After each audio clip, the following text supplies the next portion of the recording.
Hello friends, स्वागत है आप सभी का एक नए वीडियो में। आइए जानते हैं उत्तर प्रदेश के मुख्य समाचार। दरअसल दोस्तों, वृद्धावस्था पेंशन को लेकर एक नई जानकारी आ गई है और अनुसूचित जाति के जमीनों को बेचने की इजाजत पर भी एक बड़ा अपडेट आ गया है। वही गौतम गंभीर ने विराट कोहली पर एक बार फिर से निशाना साधा है। इसके साथ ही यूपी में एक और चीनी मिल का तोहफा मिला है और कई सारे अपडेट है जो आपके साथ हम शेयर करेंगे। इस वीडियो में आप अंत तक बने रहिएगा क्योंकि कई सारी इंपॉर्टेंट जानकारियां हैं, चाहे वो राशन को लेकर हो या फिर गैस सिलेंडर को लेकर हो। तो बने रहिएगा आप हमारे साथ। चलिए शुरू करते हैं। दोस्तों, बात कर ले पहले खबर की तो सीएम योगी की खराब प्रदर्शन वाले जिला अधिकारियों को चेतावनी है। लंबित मामलों को जल्द खत्म करने का निर्देश दिया गया है और कई सारे डीएम का तो ट्रांसफर भी हो गया है। मुख्यमंत्री योगी आदित्यनाथ ने शनिवार को राजस्व मामलों में निस्तारण में खराब प्रदर्शन वाले जिला अधिकारियों को कड़ी चेतावनी देते हुए लंबित मामलों को जीरो करने के निर्देश दिए हैं। कहा कि राजस्व मामलों से संबंधित कर्मचारियों की हर स्तर पर जवाबदेही तय की जाए और लापरवाही करने वालों के खिलाफ कार्रवाई की जाए। मुख्यमंत्री ने कहा, तहसील और थानों की कार्य प्रणाली में और भी सुधार की जरूरत है।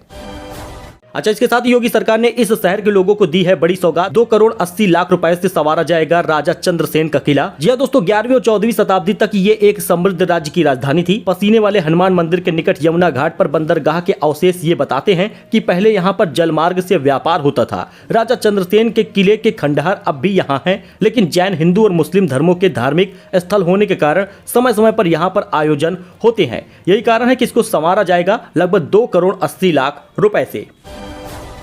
तो बस्ती में किताब की जगह बिक रहे हैं मोरंग और इलेक्ट्रॉनिक सामान। जीएसटी चोरी पर हुआ है बड़ा एक्शन। बस्ती में एक ही जीएसटी पर कई लोग अलग अलग सामान की दुकान से बिक्री हो रही है। वाणिज्य कर विभाग की छापेमारी में दुकान के मालिक मौके पर नहीं मिले, इसलिए खातों की जांच नहीं हो सकी। जी हां दोस्तों, बस्ती में जीएसटी चोरी की शिकायत पर वाणिज्य कर विभाग की टीम छापेमारी के लिए पहुंची थी। किताब की दुकान पर हो रही थी मोरंग की बिक्री। टीम ने कप्तानगंज की दुकान में घंटों जांच पड़ताल की। छापेमारी की सूचना से व्यापारियों में हड़कंप मच गया। व्यापारी दुकानों का शटर बंद करके भागने लगे।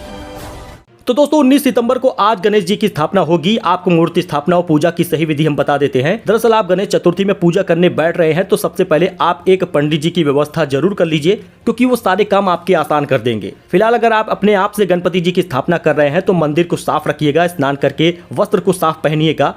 वहीं पर दोस्तों, पूर्वोत्तर भाग में गणेश जी की प्रतिमा को रखिएगा। दक्षिण पूर्व में दीपक जला लीजिएगा। भगवान गणेश को प्रणाम करते हुए 3 बार आचमन करिएगा। ओम पुंडरीकाक्षाय नमः का जाप करिएगा। इसके साथ ही गणेश जी को पंचामृत से स्नान कराइएगा। वस्त्र, जनेऊ, चंदन, दूर्व, अक्षत, धूप, दीप, समी, इन सभी चीजों को चढ़ाइएगा। पूजा आरंभ करें तथा अंत में गणेश जी की आरती करिएगा। मनोकामना पूर्ति के लिए आशीर्वाद मांगिएगा। गणेश चतुर्थी में जो शुभ मुहूर्त है वो 18 सितंबर 2 बजे से ही लग गया है, जो 19 सितंबर आज 3:15 बजे तक रहेगा। अगर मूर्ति की स्थापना आप करना चाहते हैं तो 19 सितंबर आज के दिन 11 बजे से लेकर 1:30 बजे के बीच में कर दीजिएगा। सामग्री लिस्ट बहुत ही आसान है। हर स्थापना में जो लगता है वो इसमें भी लगेगा। पीला या लाल वस्त्र खरीद लीजिएगा और उसके साथ ही प्रभु जी का वस्त्र और घी का दीपक, शमी पत्ता, गंगा जल, पंचामृत, फल फूल, दूर्व, अक्षत, ये सब कुछ लगेगा।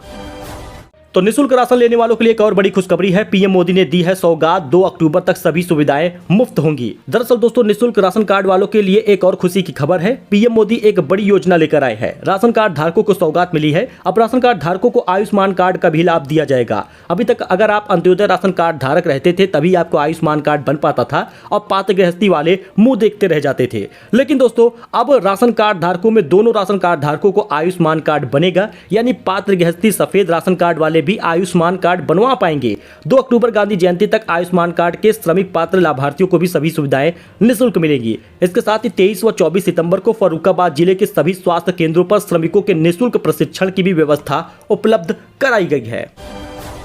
तो अयोध्या में प्राण प्रतिष्ठा के पहले देश में निकलेगा संतों की यात्रा। तैयारी शुरू हो गई है। दोस्तों, राम मंदिर के भव्य और दिव्य गर्भगृह में रामलला की प्राण प्रतिष्ठा 15 से 24 जनवरी के बीच में निर्धारित तिथि पर होगी। श्री राम जन्मभूमि तीर्थ क्षेत्र संघ व सहयोगी संगठन तैयारी में जुटे हैं। देश में राममय वातावरण सृजित करने के लिए रणनीति तैयार हो रही है। इसी कड़ी में देश में संतों की यात्राएं निकाली जाएंगी। टोलियों में संत गाँव-गाँव में जाएंगे। वहीं दोस्तों, यूपी में नवजात बच्चों के बर्थ सर्टिफिकेट को लेकर बड़ा फैसला आ गया है। अब अस्पताल में ही मिलेगा पत्र, आदेश जारी हो गया है। उत्तर प्रदेश में सरकारी अस्पतालों में अब प्रसव के तत्काल बाद नवजात शिशुओं के जन्म प्रमाण पत्र जारी कर दिए जाएंगे और उसके लिए माता पिता को आवेदन नहीं करना होगा, यानी कि ये सारी जिम्मेदारी अस्पताल की होगी। इसके लिए उत्तर प्रदेश सरकार ने मां नवजात ट्रैकिंग ऐप को भी जन्म पंजीकरण प्रणाली से जोड़ दिया है। उसने डिजिटल टेक्नोलॉजी का इस्तेमाल करने वाले नागरिकों के जीवन को सुगम बनाने और अपने प्रयास के तहत यह कदम उठाया है। दरअसल पहले बच्चे का जन्म होने के बाद माता पिता को कई सारे डॉक्यूमेंट ले जाकर बच्चे का जन्म प्रमाण पत्र बनवाना होता था। जिसमें कभी कभी तो अस्पताल वाले पैसे भी ले लेते हैं। यही कारण है कि यूपी में नवजात बच्चों के बर्थ सर्टिफिकेट के लिए बड़ा फैसला हो गया है। अब अस्पताल में ही बनेगा और माता पिता को आवेदन करने की जरूरत नहीं होगी। वही यूपी में आज मौसम रहेगा साफ, कल से फिर बदलेगा करवट। जी हाँ दोस्तों, मौसम का पूरा हाल जान लीजिए। दरअसल दोस्तों आपको बता दें, आज तो मौसम साफ रहेगा। उत्तर प्रदेश में मौसम पल पल बदल रहा है। शुक्रवार शनिवार को जहां बादलों की आवाजाही थी, वहीं मंगलवार तक इसमें कोई भी बदलाव नहीं होगा। लेकिन ठीक 24 घंटे बाद आपको मौसम में ढेर सारा बदलाव देखने को मिलेगा। रुक रुक कर बारिश होगी और बादलों की आवाजाही भी लगी रहेगी। लखनऊ मौसम केंद्र के वरिष्ठ वैज्ञानिक मोहम्मद दानिश ने बताया कि सोमवार को मौसम साफ रहा है, मंगलवार को भी साफ रहा है, लेकिन पूरे प्रदेश में एक बार फिर से बूंदाबांदी और हल्की बारिश का पूर्वानुमान जारी किया गया है। आपको बता दें 27 किलोमीटर के हिसाब से हवाएं भी चलेंगी। 15 मिलीमीटर बारिश का रिकॉर्ड दर्ज किया गया है। तो चलिए सोना चांदी का भाव जान लेते हैं, क्योंकि लगातार गिर रहे हैं सोना चांदी के रेट। आप भी जान लीजिए, खुश हो जाएंगे, क्योंकि आपको बता दें दोस्तों लगातार शहरों में सोने के भाव में कमी देखी जा रही है। साथ ही चांदी के दाम भी नीचे गिर गए हैं। आपको बता दें 24 कैरेट वाला सोना जो है वो 59,820 रुपए का मिलेगा और चांदी का रेट लगभग 74,000 के आसपास आ गया है। ये जयपुर की बात कर रहे हैं। ऐसे यूपी की बात करें तो यूपी में भी सोना लगभग 57,000 के करीब पहुंच गया है और 71,000 पर चांदी अभी भी रेट ऐसा ही है। यूपी में किसानों को मिला एक और बड़ा तोहफा। यूपी में एक और चीनी मिल का होगा इजाफा। किसानों को गन्ना मूल्य बढ़ोतरी का भी तोहफा मिला है। उत्तर प्रदेश में इस बार पेराई सत्र में एक और चीनी मिल का इजाफा हो गया है। गन्ना किसानों को प्रदेश सरकार गन्ना मूल्य बढ़ोतरी का तोहफा भी दे सकती है। उत्तर प्रदेश में इस बार पेराई सत्र में एक और चीनी मिल का इजाफा हो गया है। इससे पहले पेराई सत्र 2017-18 में वेब ग्रुप में एक बंद चीनी मिल बुलंदशहर में खुली थी। वैसे देखा जाए तो निजी क्षेत्र में कोई नई चीनी मिल लंबे समय से प्रदेश में नहीं खुली। वर्ष 2016-17 में पेराई सत्र में प्रदेश में 116 चीनी मिलें चल रही थी। फिलहाल 25 रुपए प्रति क्विंटल बढ़ सकता है परामर्शी मूल्य।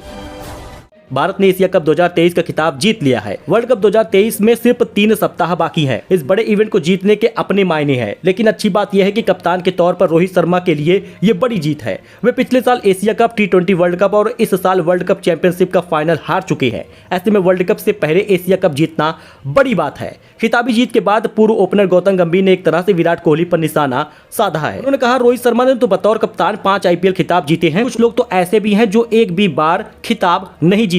रोहित का ये दूसरा एशिया कप खिताब है जो जीत चुके हैं। वही दोस्तों यूपी में अनुसूचित जाति की जमीनों को बेचने की इजाजत अब ऑनलाइन होगी। जानिए नया आदेश, ये है पूरी प्रक्रिया। यूपी में अनुसूचित जाति की जमीनों को बेचने की अनुमति अब ऑनलाइन कर दी गई है। इसके लिए आपको बता दें bor.up.nic.in पर ऑनलाइन आवेदन प्रक्रिया शुरू कर दी गई है। राजस्व परिषद में सभी डीएम को निर्देश दिया गया है। उत्तर प्रदेश में अनुसूचित जाति की जमीनों को बेचने की अनुमति अब ऑनलाइन दी जा सकेगी। सचिव एवं आयुक्त राजस्व परिषद मनीषा त्रिघाटिया ने इस संबंध में प्रदेश के सभी जिलाधिकारियों को निर्देश भेज दिया है। इसमें कहा गया है कि उत्तर प्रदेश राजस्व संहिता में दी गई व्यवस्था के आधार पर डीएम द्वारा अनुसूचित जाति के भूमिधर को गैर अनुसूचित जाति के व्यक्ति को जमीन बेचने, दान देने, बंधक या पट्टे पर देने की व्यवस्था की गई है। वृद्धावस्था पेंशन को लेकर एक बड़ा अपडेट आ गया है। यूपी में आधार सीडिंग कम होने की वजह से लगभग 9,80,000 लाभार्थी अब वंचित रह जाएंगे। जान लीजिए कितने रुपए की मदद मिलती थी सरकारी। आपको बता दें दोस्तों 3 महीने का 1500 मिलता था, लेकिन आने वाले समय में ये 3,000 हो जाएगा। 500 की जगह 1,000 वृद्धावस्था पेंशन हर महीने का मिलेगा। यही कारण है कि बहुत सारे लोगों को अब परेशानी होगी। 48 लाख से अधिक जितने भी बुजुर्गों को पेंशन दी जाएगी उसमें केंद्र सरकार की हिस्सेदारी अब नहीं होगी। घट गए हैं लगभग 12 लाख लाभार्थी। ऐसे में आप eKYC जरूर करिए, क्योंकि आने वाले नवंबर-दिसंबर महीने में चाहे वृद्धावस्था पेंशन हुआ, दिव्यांग पेंशन हुआ, वो लगभग 4500 से लेकर 3,000 तक मिलेगा। यानी अगर आपको 500 मिलता था पेंशन तो महीने के हिसाब से 500 बढ़ गया है, और अगर आप दिव्यांग है तो 1,000 की जगह 1500 मिलेगा। सरकार की तरफ से बड़ा अपडेट है, लेकिन अगर आपने eKYC नहीं कराई, राशन कार्ड नहीं बना, तो आपको पेंशन नहीं मिलेगी। सो दोस्तों ये कुछ अपडेट था जो आपके साथ शेयर किया गया है। आई होप आपको ये पसंद आया होगा। वीडियो पसंद आया हो लाइक करें, चैनल को सब्सक्राइब करें। मिलते हैं नई जानकारी के साथ। धन्यवाद।